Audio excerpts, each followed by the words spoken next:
കാർഷിക വൃത്തിയിൽ ആളുകൾ മുൻകൈയെടുത്ത് പദ്ധതികളുമായി മുന്നോട്ട് പോയാൽ അവർക്ക് കൃഷി വകുപ്പ് സഹായങ്ങൾ നൽകുമെന്ന് മന്ത്രി കെ.പി. മോഹനൻ പറഞ്ഞു. സമഗ്ര നെല്ല് ഗവേഷണ പദ്ധതിയുടെ ഉദ്ഘാടനം നിർവഹിച്ച ശേഷം മാങ്ങാട്ട് മാധ്യമങ്ങളോട് സംസാരിക്കുകയായിരുന്നു അദ്ദേഹം. കാർഷിക വൃത്തിയിൽ ആളുകൾ മുൻകൈയെടുത്ത് പദ്ധതികളുമായി മുന്നോട്ട് പോയാൽ അവർക്ക് കൃഷിവകുപ്പ് സഹായങ്ങൾ നൽകുമെന്ന് മന്ത്രി കെ.പി. മോഹനൻ പറഞ്ഞു.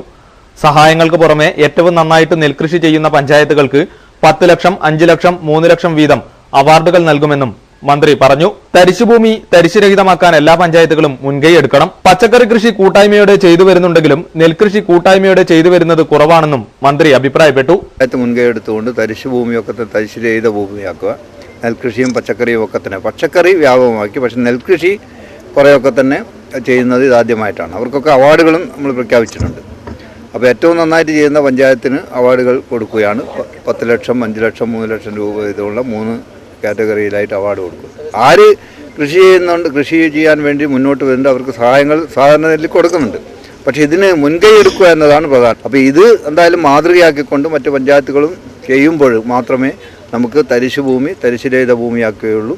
എല്ലാ ഭൂമിയിലും കൃഷി ചെയ്യാനുള്ള സഹായങ്ങൾ ലഭിക്കുകയുള്ളൂ.